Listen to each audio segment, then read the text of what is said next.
పరిస్థితులు, ఈ రాష్ట్రానికి ఏం కావాలి, ఈ రాష్ట్ర ప్రజలు ఏం కోరుకుంటున్నారు, రాష్ట్రంలో ఆర్థికమైనటువంటి పరిస్థితులు ఏ విధంగా ఉన్నాయనేటువంటి ఆలోచన చేసి వాటికి అనుగుణంగా ఇదిగో నేను ఈ కార్యక్రమాన్ని తీసుకొస్తున్నా, ఈ సంక్షేమ పథకాన్ని ప్రవేశపెడుతున్న జగన్మోహన్ రెడ్డి గారు ఈ రోజు ఎన్ని రకాలైనటువంటి సంక్షేమ దానికి తీరు వేరుగా ఉంటుంది. వర్గాలు ఉండాలా, ఆ వర్గంలో ఒక వర్గం నాకు ఓటయ్యా. నువ్వు ఏ రోజైనా సరే అధికారం కోసం పనిచేసావా, ఆదాయం కోసం పనిచేసావా? అధికారం కోసం పనిచేసావు తప్ప అభివృద్ధి కోసం ఏ రోజు పనిచేయలేదే, ఏ రోజు ఆలోచన చేయలేదు. అధికారంలోకి రావాలా, నేను ఆదాయం సంపాదించుకోవాలనేటువంటి ఆలోచన చేసావు తప్ప అధికారంలోకి వచ్చి రాష్ట్ర ప్రజలను అభివృద్ధి చేయాలనేటువంటి ఆలోచన ఏ రోజైనా చేసినటువంటి వాడు నేను కూడా ఒక చెవుడు ఉంటాడు. ఎందుకంటే దొంగ పక్కన దొంగలే ఉంటారు, మంచివాడు ఎందుకుంటాడు దొంగ పక్కన? నీ చెవుల్లో మాట్లాడే వాళ్ళందరూ ఎదవలు. రకరకాలుగా నీకు ఏదో ఉండి లేని చెప్తే వీడు ఎదవ ఏదైనా మాట్లాడతాడు, విజ్ఞత లేనటువంటి వాడు. కాబట్టి చెప్తే సరిపోద్దని చెప్తే నువ్వు ఒకటి మైకేల్ జాక్సన్ లాగా తగిలించుకొని కాగితం ఒకటి రాసుకుని వచ్చి ఈ పక్క ఆ పక్క బ్రేక్ డాన్స్ చేస్తా, తిరిగి చేతులు చూపిస్తా, ఏళ్లు చూపిస్తా, నీ హాహాకారాలు. కాబట్టి మేము కోరుకునేది నువ్వు చేస్తున్నాడు బాబు నాయుడు అనేటువంటి రాష్ట్ర ప్రజలకు అర్థమైపోయింది. కాబట్టి నిన్ను మాట్లాడేదాన్ని విశ్వసించేదంటే ప్రజలు లేదు. కాబట్టి దీన్ని దృష్టిలో పెట్టుకుని మేము నువ్వు జరిగినటువంటి సమావేశంలో మాట్లాడినటువంటి వ్యాఖ్యలను ఖండిస్తున్నాం.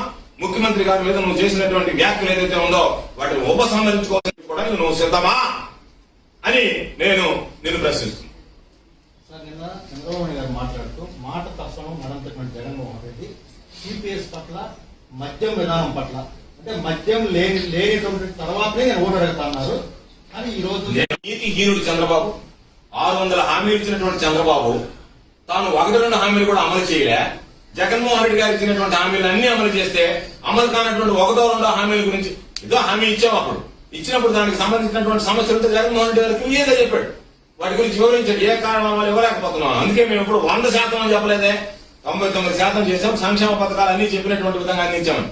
కాబట్టి ఎంతసేపటికి చంద్రబాబుకి తాను ఎక్కొట్టిపోయినటువంటిది కనిపించడంలే. చెప్పు, ఇది కూడా చెప్పు. ఇదిగో నేను 600 హామీలు ఇచ్చా, 6 కూడా అమలు చేయలేకపోయా. జగన్మోహన్ రెడ్డి గారు 600 హామీలు ఇచ్చాడు, 2 అమలు చేయలేకపోయా. అదే బహిరంగంగా చెప్పు.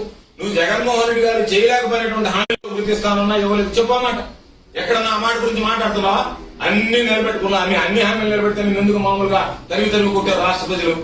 కాబట్టి దీన్ని దృష్టిలో పెట్టుకున్నప్పుడు చంద్రబాబు నాయుడు మాటల్లోనే ఎంత జగన్మోహన్ రెడ్డి గారి పరిపాలన సమర్థవంతంగా ఉందనేటువంటిది చెప్పగానే చెప్పేటువంటి పరిస్థితి. నువ్వు మహా అంటే ఆ 2 చెప్తున్నావు. ఏది సంపూర్ణ మద్యపాన నిషేధం ఒకటి చెప్తున్నావు, ఇంకొకటి దీనికి సంబంధించి సిపిఎస్, ఓపీఎస్, జీపీఎస్ అని. జగన్మోహన్ రెడ్డి గారు అనేక స్పష్టత ఇచ్చాడు. సిపిఎస్ అనుకున్నాం, రద్దు చేసినా, ఓపీఎస్ అడుగుతున్నారు, ఓపీఎస్ బదులు జీపీఎస్ ఇచ్చామనేటువంటి దాని మీద, ఎందుకు ఇస్తున్నాం అనేటువంటి దాని మీద కేబినెట్ లో, అసెంబ్లీలో, బయట అన్ని దగ్గర కూడా స్పష్టత ఇచ్చాడు. కాబట్టి ట్రాన్స్పరెంట్ గా ఉండేటువంటి పరిపాలన వాటన్నిటిని పక్కన పెట్టి నువ్వు చేయలేకపోయినటువంటి వాటి గురించి చెప్పలేక నువ్వు ఎంతసేపటికి 1-2 జగన్మోహన్ రెడ్డి గారు అందుకే చెప్పాను కదా, లేకపోతే 100% అనుకున్నా 99% అమలు చేశామంటే ఇచ్చినటువంటి వాటిలో మెజారిటీ ప్రజలకు ఇచ్చినటువంటి వాగ్దానం నేను చేయలేకపోయా, జగన్మోహన్ రెడ్డి గారు చేశాను, నీకు నోటు రాదు. సార్, ఈ రోజు సోమిరెడ్డి చంద్రమోహన్ రెడ్డి గారు కృష్ణపట్నం పోర్టు మీద సంచలన వ్యాఖ్యలు చేశారు. ఏదైతే కంటైనర్ కార్గో వెళ్ళిపోతుంది, డర్టీ కార్గో మాత్రమే మనకి ఇక్కడ మిగలబోతుందని. ఇప్పుడు రుణమాపనం ఇవ్వాలి, జరగాలి. ఎన్నికల దగ్గరికి వచ్చాయి కాబట్టి బ్లాక్ మనీ పాలిటిక్స్ లో భాగంగా ఏమి నువ్వు ఎందుకు దానికి సంబంధించినటువంటి దాంట్లో ఒకవేళ వాడు నిజంగా జరుగుతున్న వాళ్ళ దృష్టికి తీసుకువెళ్ళావా? మేము ముందుగానే మాట్లాడాం. మొత్తం కూడా ఒక్కసారి తీయడం లేదు. ఆపరేషన్ సంబంధించి వెసల్స్